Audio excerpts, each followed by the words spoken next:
Hello hi ಸ್ನೇಹಿತರೆ, welcome to my channel Sunita ಸ್ವಯಂ ಕಲಿಕೆ. ನಾನು ನಿಮ್ಮ ಸುನೀತಾ. ನಾನಿವತ್ತು ನಿಮಗೆ ಸಾಂಬಾರು ರೆಸಿಪಿ ಮಾಡೋದು ತೋರಿಸ್ತಾ ಇದ್ದೀನಿ.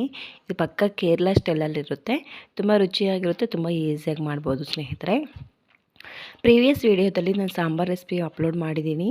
ಸೊ ಅದು ನನ್ನದೇ ಆದ ಸ್ಟೈಲಲ್ಲಿ ಬೇಳೆ ಸಾಂಬಾರು ಯಾವ ರೀತಿ ಮಾಡಿದೆ ಅಂತಂದ್ಬಿಟ್ಟು ತೋರಿಸಿದ್ದೀನಿ. ಬಟ್ ಇದು ಪಕ್ಕಾ ಕೇರಳ ಸ್ಟೈಲಲ್ಲಿರುತ್ತೆ. ನಿಮ್ಗೆ ಇಷ್ಟ ಆಗಿದ್ರೆ ಪೂರ್ತಿ ವಿಡಿಯೋ ನೋಡಿ ಒಂದು ಲೈಕ್ ಕೊಡಿ. ನನ್ನ ಚಾನಲ್ಗೆ ಯಾರೆಲ್ಲ ಸಬ್ಸ್ಕ್ರೈಬ್ ಮಾಡಿಲ್ವೋ ಸಬ್ಸ್ಕ್ರೈಬ್ ಮಾಡ್ಕೊಂಡು ನೋಡಿ ಪ್ಲೀಸ್. ಪಕ್ಕದಲ್ಲಿ ಬರುವಂತಹ ಬೆಲ್ ಐಕಾನ್ ಕ್ಲಿಕ್ ಮಾಡಿ ನಾನು ಹಾಕುವಂತಹ ಪ್ರತಿಯೊಂದು ನೋಟಿಫಿಕೇಷನ್ ನಿಮ್ಗೆ ಬರುತ್ತೆ.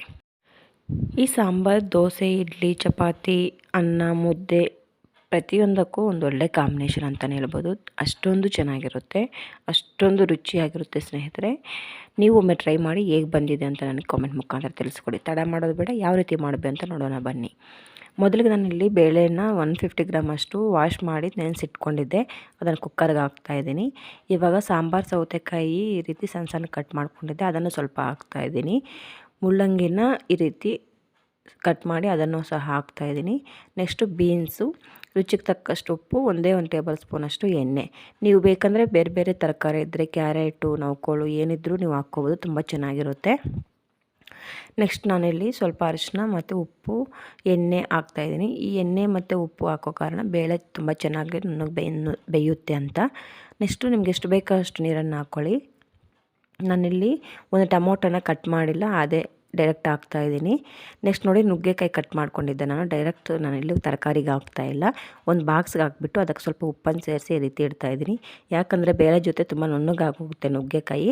ಸೊ ಆದ್ದರಿಂದ ನುಗ್ಗೆಕಾಯಿನ ಈ ರೀತಿ ಬಾಕ್ಸಲ್ಲಿ ಹಾಕಿ ಅದರಲ್ಲಿ ಹಾಕಿದ್ರೆ ಅದರ ಹಬೆಗೆ ಚೆನ್ನಾಗಿ ಬೆಂದುಕೊಂಡ್ಬಿಡುತ್ತೆ ಅದು. ಸೊ ಅದೇ ಕಾರಣಕ್ಕೆ ಈ ರೀತಿ ಹಾಕ್ತಾಯಿದ್ದೀನಿ. ಕುಕ್ಕರ್ನ 1 ವಿಸಲ್ ಹಾಕ್ಸ್ಕೊತಾ ಇದ್ದೀನಿ. ಕುಕ್ಕರ್ 1 ವಿಸಲ್ ಆಯಿತು. ಸೊ ಇವಾಗ ನಾನು ಸ್ಟವ್ ಮೇಲೆ ಈ ರೀತಿ ಮಣ್ಣಿನ ಒಂದು ಪಾತ್ರೆ ಇಟ್ಕೊಂಡಿದ್ದೀನಿ. ನೀವು ಯಾವುದಾದ್ರೂ ತೊಗೊಳ್ಳಿ. ಸೊ ಸಾಂಬಾರಿಗೆ ಈ ರೀತಿ ಮಣ್ಣಿನ ಪಾತ್ರೆಯಲ್ಲಿ ಮಾಡಿದ್ರೆ ತುಂಬ ರುಚಿ ಇರುತ್ತೆ ಅಂತಂದ್ಬಿಟ್ಟು ನಾನು ಮಣ್ಣಿನ ಪಾತ್ರೆ ತೊಗೊಂಡಿದ್ದೀನಿ. ಅದಕ್ಕೆ ಒಗ್ಗರಣೆಗೆ ಒಂದು 4 ಟೇಬಲ್ ಸ್ಪೂನಷ್ಟು ಎಣ್ಣೆಯನ್ನು ಹಾಕ್ತಾಯಿದ್ದೀನಿ. ಎಣ್ಣೆ ಬಿಸಿ ಹಾಕಿದ ಮೇಲೆ ಈ ರೀತಿ ಸಾಸಿವೆ ಸ್ವಲ್ಪ, ಜೀರಿಗೆ ಸ್ವಲ್ಪ ಹಾಕ್ತಾಯಿದ್ದೀನಿ. ಮಣ್ಣಿನ ಪಾತ್ರೆಯಲ್ಲಿ ಸ್ವಲ್ಪ ಬಿಸಿ ಬರೋದು ತುಂಬ ಲೇಟ್ ಆಗುತ್ತೆ ಸ್ನೇಹಿತರೆ. ಸೊ ನೀವು ವೆಯ್ಟ್ ಮಾಡಬೇಕಾಗುತ್ತೆ. ಸೊ ಎಣ್ಣೆ ಚೆನ್ನಾಗಿ ಬಿಸಿ ಆದಮೇಲೆ ಈ ರೀತಿ ಸಾಸಿವೆ ಮತ್ತು ಜೀರಿಗೆಯನ್ನು ಒಗ್ಗರಣೆ ಕೊಡಿ.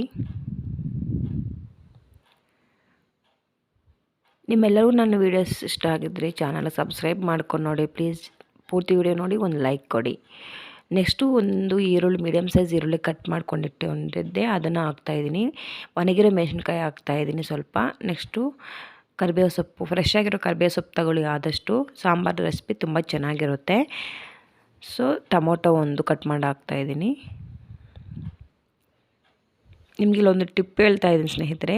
ನೀವು ಯಾವುದೇ ಬೇಳೆ ಸಾಂಬಾರು ಮಾಡಲಿ, ನೀವು ಕುಕ್ಕರಲ್ಲಿ ಮಾಡ್ಕೊಂಡಿದ್ದೆ ಆದರೆ ನೀವು ಬೇಳೆ ಬೇಯಿಸ್ಕೊಳ್ಳೋ ಜೊತೆಗೆ ಸ್ವಲ್ಪ ಹಸಿ ಕರಿಬೇವು ಸೊಪ್ಪನ್ನು ಹಾಕಿ ನೀವು ಬೇಳೆ ಬೇಯಿಸ್ಕೊಳ್ಳಿ. ತುಂಬ ಚೆನ್ನಾಗಿರುತ್ತೆ, ತುಂಬ ರುಚಿ ಚೆನ್ನಾಗಿರುತ್ತೆ, ಜೊತೆಗೆ ಸ್ಮೆಲ್ಲು ತುಂಬ ಚೆನ್ನಾಗಿರುತ್ತೆ ಸಾಂಬಾರು.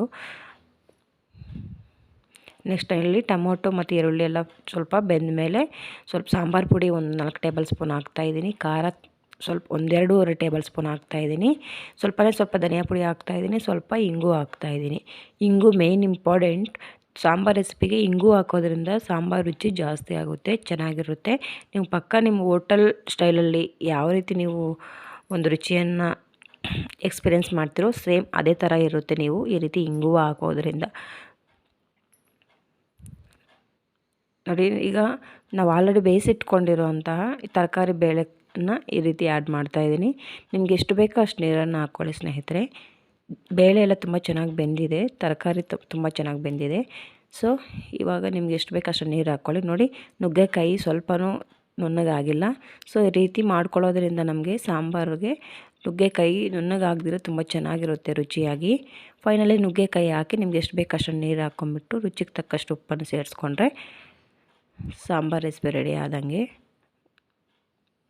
ನಾವು ಸಾಂಬಾರು ಪುಡಿ ಎಲ್ಲ ನಾವು ಒಗ್ಗರಣೆಗೆ ಹಾಕಿರೋದ್ರಿಂದ 1-2 ಕುದಿ ಬರೋವರೆಗೂ ನಾವು ಒಗ್ಗರಣೆ ಹಾಕಿದ್ಮೇಲೆ ಸಾಂಬಾರನ್ನ ಕ್ಯಾಪ್ ಮುಚ್ಕೊಂಡು ಕುದಿಸ್ಕೋಬೇಕಾಗುತ್ತೆ ಸ್ನೇಹಿತರೆ. ನೋಡಿ, ನನಗೆ ಆಲ್ರೆಡಿ 1-2 ಕುದಿ ಬಂತು. ಸೊ ಇವಾಗ ಈ ರೀತಿ ಕೈ ಆಡಿಸ್ಕೊಂಡು ಉಪ್ಪು ಖಾರ ಸರಿಯಾಗಿದೆಯಲ್ಲ ಅಂತ ಚೆಕ್ ಮಾಡಿಕೊಂಡು ನೀವು ಸರ್ವ್ ಮಾಡಿಕೊಂಡ್ರೆ sambar recipe ready. Thank you for watching ಸ್ನೇಹಿತರೆ.